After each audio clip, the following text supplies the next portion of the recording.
Bonsoir à toutes et à tous. Voici les titres de l'actualité de la semaine dans la MRC de Port-Neuf et une partie de la Jacques-Cartier. La carte électorale de Port-Neuf pourrait être appelée à changer. En vue des prochaines élections provinciales, la circonscription passerait de 18 à 21 municipalités. Sainte-Catherine de la Jacques-Cartier, Fossambeau-sur-le-Lac et Lac-Saint-Joseph pourraient ainsi être intégrés au territoire. L'annonce a été faite vendredi par le député de Port-Neuf, Vincent Caron, lors du lancement du projet de film de Suzy Paquette à Cap-Santé. Un découpage potentiel qui pourrait avoir des répercussions concrètes sur la représentation politique de la région. Nous y reviendrons dans le téléjournal. Dans Port-Neuf, un projet de film veut rassembler les citoyens autour de ce qui les unit, leur territoire. La cinéaste Suzy Paquette a lancé vendredi à Cap-Santé un film participatif qui fera le tour des municipalités et des écoles afin de mettre en valeur les initiatives positives en environnement. Un projet ambitieux, profondément humain et porteur d'espoir. Vous allez le voir dans mon reportage. La maison des jeunes de Neuville s'apprête à vivre un tournant majeur. Elle déménage et pas n'importe où. Les jeunes poseront bientôt leurs activités dans les anciens locaux de la Caisse populaire, en plein cœur du village. Un projet d'envergure rendu possible grâce à une importante subvention du gouvernement du Québec, qui permettra de tripler la superficie actuelle et de répondre à une fréquentation en hausse depuis la pandémie. Un déménagement qui promet de transformer non seulement la maison des jeunes, mais aussi la vie communautaire à Neuville. Aubert Tremblay a fait le reportage. L'actualité, c'est aussi la réduction du nombre de travailleurs étrangers temporaires qui inquiète fortement les entreprises de Port-Neuf. Un nouveau sondage de la Fédération des chambres de commerce du Québec révèle des pertes financières majeures, des contrats annulés et des investissements abandonnés dans plusieurs régions, dont la nôtre. Pour des employeurs d'ici, cette main-d'œuvre est devenue essentielle au maintien de leurs activités. Un enjeu économique bien réel qui soulève de sérieuses questions pour l'avenir de Port-Neuf. À Saint-Raymond, mardi soir, Place aux Jeunes Port-Neuf a organisé une soirée poker, pas comme les autres.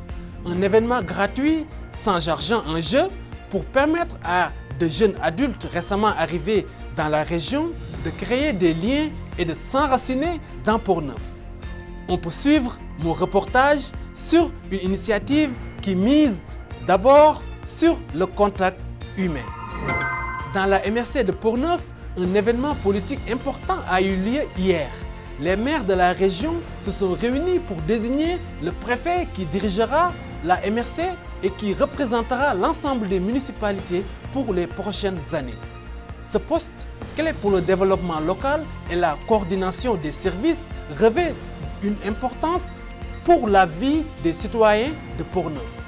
Nous avons suivi de près le déroulement de cette élection avec Tony Vézina et Aubert Tremblay. Ici, on se crée des souvenirs au fil des saisons et on vit au rythme de nos passions.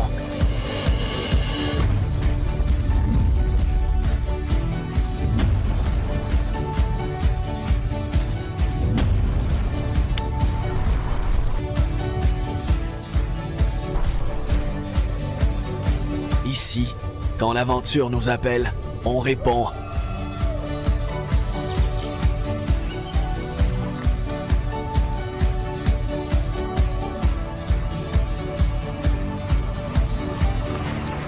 Ici, à Saint-Raymond, ma destination pour un séjour plein air réussi.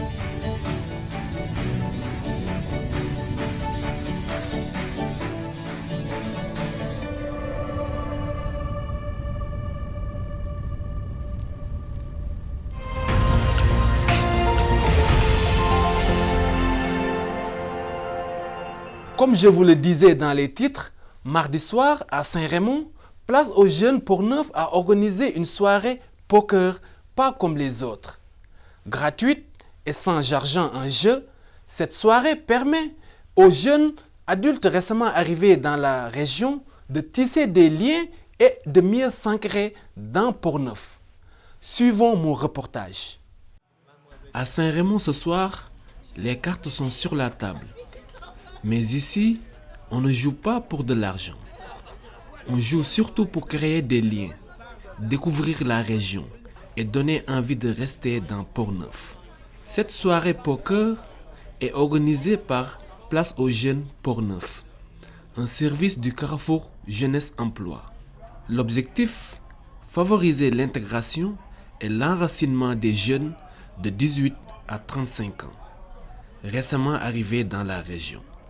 Chez Place aux Jeunes Port-Neuf, ce qu'on fait, c'est qu'à tous les mois, on accompagne dans leur intégration, dans leur enracinement, et c'est le cas ce soir, des jeunes qui ça fait moins d'1 an qui sont arrivés dans Port-Neuf, aux 4 coins de la MRC de Port-Neuf, et qui veulent connaître ce qu'on peut faire dans Port-Neuf, mais aussi se connaître entre eux, parce qu'on sait d'avoir un réseau solide, c'est très important. En fait, c'est tous des gens qui viennent de d'autres municipalités, qui ne sont pas de Port-Neuf nécessairement, ou des gens qui viennent de Port-Neuf, mais qui sont allés s'établir ailleurs et qui veulent revenir dans Port-Neuf. Donc, on a autant de nouveaux arrivants aussi qui viennent de d'autres pays, qui ont choisi Port-Neuf pour venir travailler, pour venir étudier. Qu'ils soient nouveaux arrivants, de retour en région ou issus de l'immigration, tous partagent le même objectif, s'intégrer et s'ancrer durablement dans leur nouveau milieu de vie. C'est ma première fois que je joue le poker et je trouve que c'est un jeu très intéressant et amusant. J'ai appris beaucoup de choses et ça m'a permis de connaître beaucoup de gens, de parler avec les autres. J'apprends beaucoup de choses. Plus les jours avancent, plus j'acquiers de nouvelles connaissances. Des prix locaux ont été remportés. Spectacles, activités touristiques, sorties culturelles.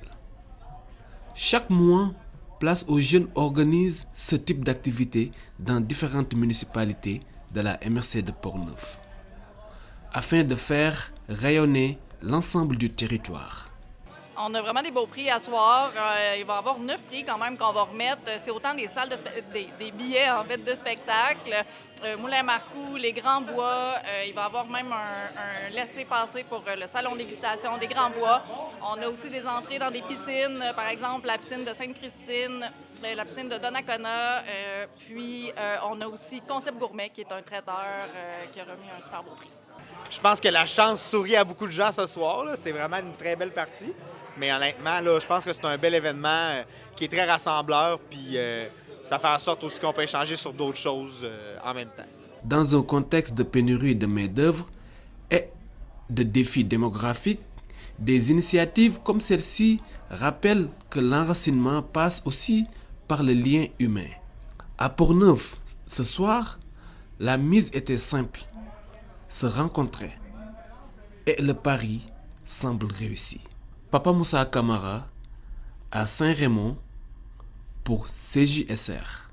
Dans la MRC de Port-Neuf, un événement politique important a eu lieu hier. Les maires de la région se sont réunis pour désigner le préfet qui dirigera la MRC et qui représentera l'ensemble des municipalités pour les prochaines années. Ce poste, clé pour le développement local et la coordination des services, revêt une importance pour la vie des citoyens de Port-Neuf. Nous avons suivi de près le déroulement de cette élection avec Tony Vézina et Aubert Tremblay. Alors, il me fait plaisir de proclamer M. Mario Alain, nouveau préfet à la MRC de Port-Neuf. Mario Alain est le maire de la ville de Port-Neuf. Le message qu'il a adressé à ses confrères et consoeurs est simple. Gardons l'unité entre nous pour être mieux entendus par les autorités provinciales et fédérales. Un message de continuité, donc, selon lui. La force de la MRC de Port-Neuf, c'est l'union qu'on a créée, puis c'est la volonté de s'accoter les coudes puis de travailler tout le monde dans le bon sens. Fait que moi, c'est mon mandat. En tout cas, c'est le mandat que je me donne pour travailler avec vous puis de profiter de votre contribution pour arriver, si vous voulez, à nos fins. Quand on lui demande un exemple de ce qu'a permis d'accomplir cette collaboration entre les maires et mairesses, il parle des services de santé. Mais vous savez que Port-Neuf, en santé, en 2016, on n'existait pas. Okay? On était purement et simplement disons, une traînerie là, que la capitale nationale avait comme pas le choix d'assumer. OK? On a réussi à franchir des pas, à se positionner, à se faire entendre. Puis avec, je faisais l'ancien préfet, parce que j'y lève mon chapeau, le travail qu'il a fait. Là. Avec l'ancien préfet, c'est une des choses auxquelles M. Gaudreault, il a représenté notre MRC de la bonne façon pour se faire entendre. On a aussi élu le préfet suppléant pendant la rencontre. Les résultats d'élection nomment M. Simon Ché comme préfet suppléant. Félicitations, M. Ché. Simon Ché, lui, est maire de Neuville. C'est son premier mandat comme maire, mais ce n'est pas un nouveau venu en politique. Ça fait 8 ans. J'ai été conseiller municipal de Neuville pendant 8 ans, représentant de la ville de Neuville en remplacement de M. Gaudreault pendant 2 ans durant ce 8 ans-là. Donc, j'ai déjà une expérience de la MRC. C'est ce qui m'a un peu aidé aujourd'hui à me positionner à ce poste-là. Aubert Tremblay pour CJSR. La Maison des jeunes de Neuville s'apprête à changer d'échelle. Elle quittera bientôt ses locaux actuels pour s'installer dans l'ancienne caisse populaire, un bâtiment emblématique situé au cœur du village. Grâce à une subvention gouvernementale de 300 000 $, l'organisme pourra tripler sa superficie et mieux répondre à une fréquentation en constante augmentation depuis la pandémie. Un déménagement qui marque un véritable tournant pour les jeunes et pour toute la communauté de Neuville. Reportage signé Aubert Tremblay. La Maison des jeunes de Neuville déménage, et pas n'importe où. Dans les anciens locaux de la Caisse populaire, une très grande bâtisse en plein cœur du village. T'aurais imaginé ça un jour, parce que le dénouement qui vient d'arriver là? Pas du tout. Non, hein? Pas du tout. Pas du tout. Puis, mais en même temps, je suis, comme on disait tantôt, je suis la fille qui prend toutes les opportunités. Ouais. J'ai vu la caisse devenir disponible. J'ai vu la subvention du PAFIJ. Puis je me suis dit, on y va? Ah, c'est vraiment une révolution, là. C'est immense, là. Puis ça va changer la dynamique. Puis ça va aussi changer la ville, dans la communauté. Je pense que ça va avoir un impact. Le programme de subvention était en effet très nouveau. Il fallait sauter dessus. Nous avons créé au gouvernement du Québec un programme pour les infrastructures jeunesse. Je vous raconte l'anecdote très rapidement. On est à Amos, Maison des jeunes, qui vit un incendie et aucun programme de disponible pour les aider à reconstruire. Alors, il y a une députée là-bas, aussi tenace que Vincent Caron, qui m'appelait à tous les semaines. Je vous dis, je voyais 819 sur mon cellulaire, puis je savais que c'était elle. Alors, elle m'a dit, Samuel, il faut que tu trouves une solution. À ce moment-là, j'étais adjoint parlementaire au premier ministre pour la jeunesse. J'ai dit, bon, on va créer un programme, puis on va trouver de l'argent, puis on va le faire approuver au Trésor, puis c'est exactement ce que l'on a fait. Alors aujourd'hui, on annonce un montant de 300 000 $ pour la Maison des jeunes de Neuville, pour permettre une relocalisation. Ça va être complètement fou. On triple la superficie actuelle qu'on a. On a aussi un volet qui est davantage pour être capable d'accueillir la quantité de jeunes qu'on a. Depuis la pandémie, on voit vraiment une augmentation de la clientèle. L'année passée, 24-25, on a reçu 24 % plus de paires de fesses qui ont traversé la porte. Et je dis ça comme ça parce que c'est pas une augmentation. Oui, on a une augmentation de la clientèle, mais on a une augmentation de la fréquentation. Donc, notre milieu de vie est fréquenté de plus en plus et ça cesse d'augmenter depuis la pandémie. Vous avez vu, aujourd'hui, vous rentriez, oh, excusez, ça, c'est à l'image de nos soirées. Oh, excusez, je m'en vais au vestiaire, je reviens. C'est quand il y a 30 jeunes en même temps, nos vendredis soirs, il y a toujours 30 jeunes et plus. Ça fait du bon, ça fait du monde. Là, notre milieu va être ouvert, ça va répondre davantage aux besoins. L'autre retombée que pour nous, c'est super important, c'est que ça fait plusieurs années que je travaille avec la municipalité pour ouvrir un bâtiment communautaire. Donc, les frigos solidaires, avant Noël, me disent « On pourrait pas construire quelque chose ici? » Oh, quelque chose ici, c'est la galerie, tu sais, je savais pas où le mettre, le frigo solidaire. Je vais avoir un super bel emplacement dans l'entrée chauffée. Donc ça, c'est juste le début de... On aimerait ça avoir un volet jeune adulte. Parce que là, on voit nos jeunes qui ont 18 qui quittent. Bref, les nouveaux locaux pourraient devenir une sorte de centre communautaire géré par les jeunes. Et vous vous sentez impliqué, vous autres, dans les décisions? Oui, absolument. Les idées sont toujours prises en compte quand on veut faire de quoi. On voulait faire un cinéma. Ah. Genre, oui, on a une petite salle de cinéma en haut, mais c'est pas Si on voulait une vraie salle, ouais, parce qu'on est quand même beaucoup à vouloir écouter des trucs ou genre gamer ou whatever. C'est dur d'avoir l'espace, fait que là, de savoir qu'on va pouvoir avoir des plus grosses pièces. Et là, pour la musique, tu vas être plus tranquille là-bas. Ben, c'est sûr, là, avec la pièce qu'on a, ben, à côté de la grande salle, c'est sûr que ça va être cacophonique. Fait que là, s'il faut une petite pièce insonorisée, c'est sûr que ça va être meilleur parce qu'on va plus dans l'esprit de la musique, puis on va être moins dérangé. Donc c'est quand même bien. OK. Puis vous allez participer, j'imagine, aux travaux du réaménagement, là, c'est ça. OK. Est-ce qu'il y a aussi il y a certainement un volet multigénérationnel là, dans votre projet? Là? Bien, déjà, on a quelqu'un qui nous approche. Pour ça, je dis j'ai plein d'offres. Là, mais oui, déjà, on a des gens avec qui on a des partenariats qui étaient avant, comme l'animation d'activités en santé mentale. On en a des échanges intergénérationnels avec d'autres organismes dans nos villes qui vont migrer avec nous vers là. On a déjà eu une offre, c'est ça, Léa, il y a quelqu'un qui a interpellé pour mettre en place des activités que nos jeunes pourraient animer. Mais donc, oui, tu sais, c'est ça, c'est circulaire. Hein? Aubert Tremblay pour CJSR.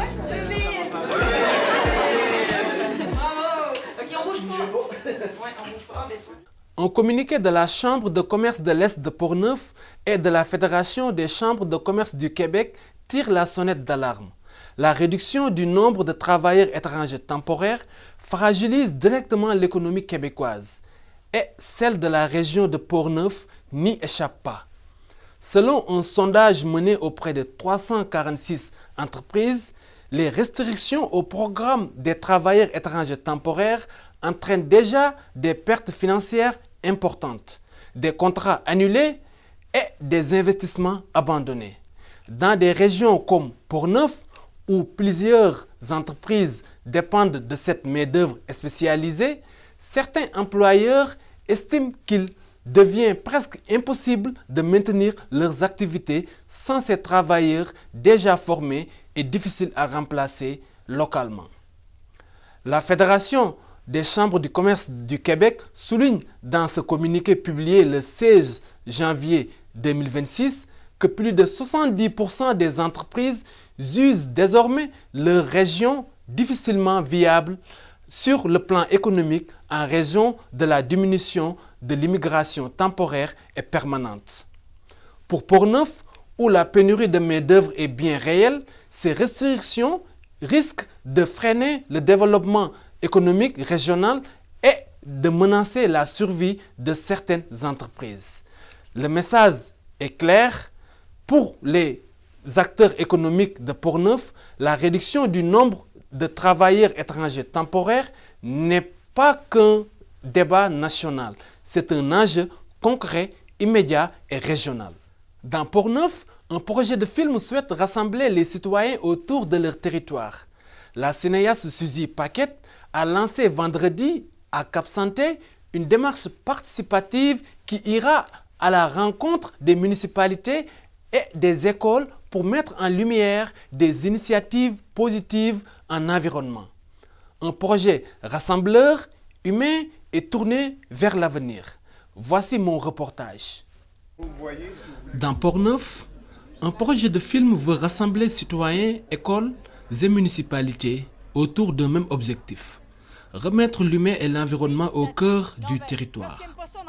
La cinéaste Suzy Paquette a officiellement lancé ce projet ambitieux qui fera le tour des 18 municipalités de la MRC de Portneuf, des écoles et des municipalités locales, pour mettre en lumière les initiatives positives en environnement.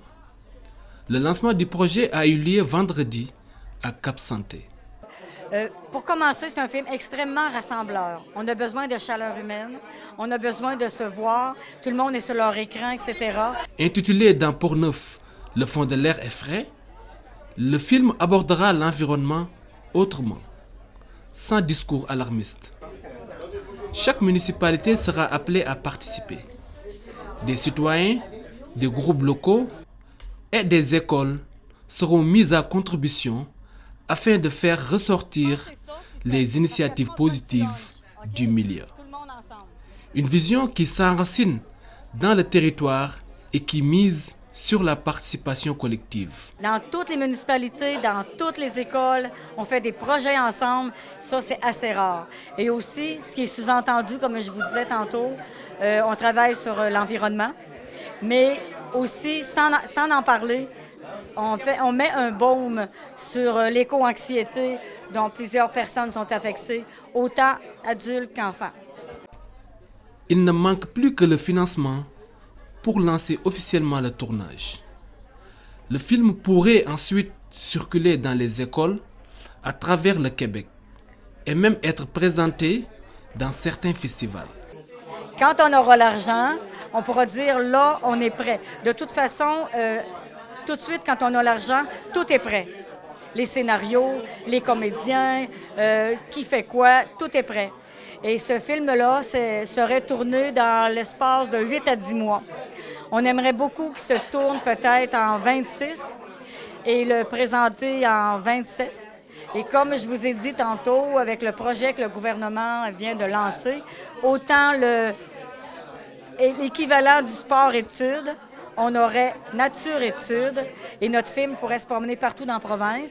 Il serait aussi représenté au Festival du film de Saint-Casimir. Le projet bénéficie aussi d'un accueil favorable du côté politique. J'ai trouvé ça très emballant, ce que Mme Paquette a pu nous parler, surtout sa vision à la fois régionale, autrement dit, de mettre de l'avant chacune des municipalités et aussi cet esprit global, finalement, avec ses idées premières par rapport à la terre, finalement, à partir de la terre, puis finir par chaque municipalité, d'impliquer plein de groupes, plein d'intervenants, plein de parties prenantes à l'intérieur de la municipalité, de chaque municipalité. Je trouve ça vraiment intéressant. Je trouve ça enlevant. Bien, écoutez, une première impression lors de la présentation qui est assez fabuleuse parce qu'on sait que quand Suzy entreprend quelque chose, elle le fait bien. En plus, je vois que cette fois encore, elle sait s'entourer de cette belle équipe qui l'accompagne habituellement. On l'a vu à l'œuvre par le passé. Moi, j'ai aucun doute que ce film-là sera une réussite encore. Un projet audacieux, profondément humain, qui mise sur la collaboration et l'espoir pour rappeler qu'à Portneuf, le fond de l'air est encore frais. Papa Moussa Camara, à Cap Santé, pour CJSR. Toujours en parlant de films, on vous invite à un voyage en Norvège, pays souvent classé parmi les plus heureux du monde. Le cinéaste gaspésien Tommy Ferlat signe Norvège, pays du bonheur. Un documentaire qui va bien au-delà des images du voyage. Il nous montre comment un peuple vivant dans des conditions extrêmes arrive à cultiver un vrai bonheur. Des fjords aux îles Lofoten, du Grand Nord à Oslo, Tommy a testé marathon polaire, baignade glacée et sauna nordique, toujours avec humour et haute dérision. Et la bonne nouvelle pour nous, ici à Saint-Raymond, vous pouvez suivre cette expérience en salle, au cinéma Alouette, les 31 janvier, 2 et 5 février. Rendez-vous à ne pas manquer pour s'émerveiller et réfléchir ensemble. La carte électorale de Portneuf pourrait bientôt être redessinée. La circonscription pourrait passer de 18 à 21 municipalités en vue des prochaines élections provinciales. Sainte-Catherine de la Jacques-Cartier, Fossambeau-sur-le-Lac et Lac-Saint-Joseph pourraient s'ajouter au territoire. L'annonce a été faite vendredi par le député de Portneuf, Vincent Caron, en marge du lancement du projet de film de Suzy Paquette à Cap Santé. Un possible redécoupage qui pourrait avoir des impacts bien concrets sur la représentation politique dans la région. La circonscription de Portneuf risque beaucoup de changer très prochainement, notamment pour les prochaines élections, puisqu'actuellement, nous sommes 18 municipalités, mais on risque fort d'être 21 très bientôt, parce qu'il y aura un redécoupage, et Sainte-Catherine-de-la-Jacques-Cartier, Fossambeau-sur-le-Lac et Lac-Saint-Joseph viendront grossir normalement Portneuf aux prochaines élections. L'entreprise PopMedia poursuit sa croissance et accueille 2 nouvelles recrues au sein de son équipe. Eliane Côté se joint à PopMedia à titre de designer, graphiste et coordonnatrice. Forte de plus de 8 ans d'expérience, elle apporte une expertise en images de marque et en design visuel. Créative et à l'écoute, elle se démarque par sa capacité à transformer les idées des clients en identité visuelle sur mesure. PopMedia accueille également Émilie Beaulieu, spécialiste en SEO et en publicité numérique. Issue du milieu des agences, elle se concentre sur la performance et la stratégie, notamment en référencement web et en campagne Google Ads. Analytique et structurée, elle aide les entreprises à optimiser leur présence numérique et à atteindre leurs objectifs. L'arrivée d'Eliane Côté et d'Émilie Beaulieu permet à PopMedia d'élargir son champ d'expertise et de renforcer son équipe. Une croissance qui confirme le dynamisme de l'entreprise et son engagement à accompagner les organisations de la région dans leurs projets de communication. Le conseil municipal de Saint-Marc-des-Carrières a confirmé mardi la poursuite du projet de bibliothèque. Choisit l'agrandissement du centre communautaire comme solution la plus réaliste financièrement. Débloque un budget initial de 225 000 $ et amorce la phase de planification professionnelle avant la construction. Image Tony Vézina. Le Conseil autorise la poursuite du projet, soit l'agrandissement même du centre communautaire culturel qui est ici. Le Conseil demande au directeur général trésorier de voix aux demandes de soumission en vue d'octroyer des contrats lors de la prochaine rencontre du Conseil. La réserve financière de 225 000 soit utilisée aux fins de la construction de la nouvelle bibliothèque. Le Conseil autorise la recherche d'un financement supplémentaire auprès des partenaires du territoire et d'ailleurs.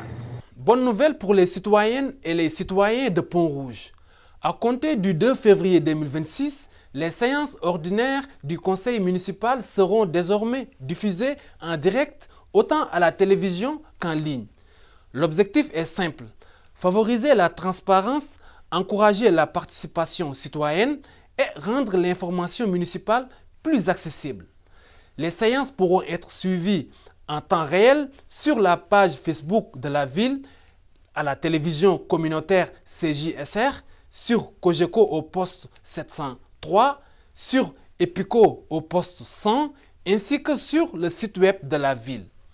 Pour celles et ceux qui ne peuvent pas être présents en direct, les séances seront aussi disponibles en rediffusion dans les jours suivant la rencontre, notamment sur la chaîne YouTube de la ville et sur son site internet. Une initiative qui permet aux citoyens de rester informés et de suivre de près la vie municipale, peu importe où ils se trouvent. Aux citoyennes et citoyens de Pont-Rouge, prenez encore note. Le camp de la relâche sera de retour cette année du 2 au 6 mars 2026. Les inscriptions débuteront dès le 2 février.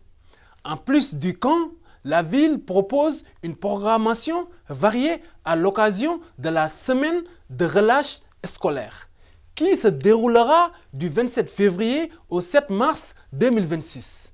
Des activités sont prévues pour permettre aux jeunes et aux familles de bouger, de s'amuser et de profiter pleinement de la semaine de congé. Les installations municipales seront aussi accessibles, notamment la piscine intérieure, la salle de quilles et l'anneau de glace.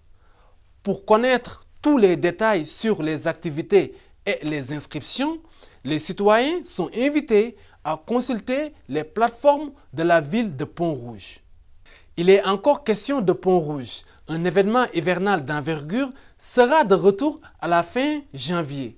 La 4e édition du défi hivernal de Portneuf, Élégance Animale, se tiendra les 31 janvier et 1er février 2026. Au cœur de la programmation, une compétition d'attelage de chiens prendra place à la piste d'accélération de Pont-Rouge.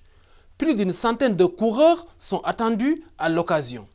En provenance de partout au Québec, de l'Est du Canada et même des États-Unis. Les organisateurs promettent un événement spectaculaire qui mettra en valeur le sport, le plein air et l'hiver pornevois. Un rendez-vous à ne pas manquer pour les amateurs de sensations fortes et les familles de la région.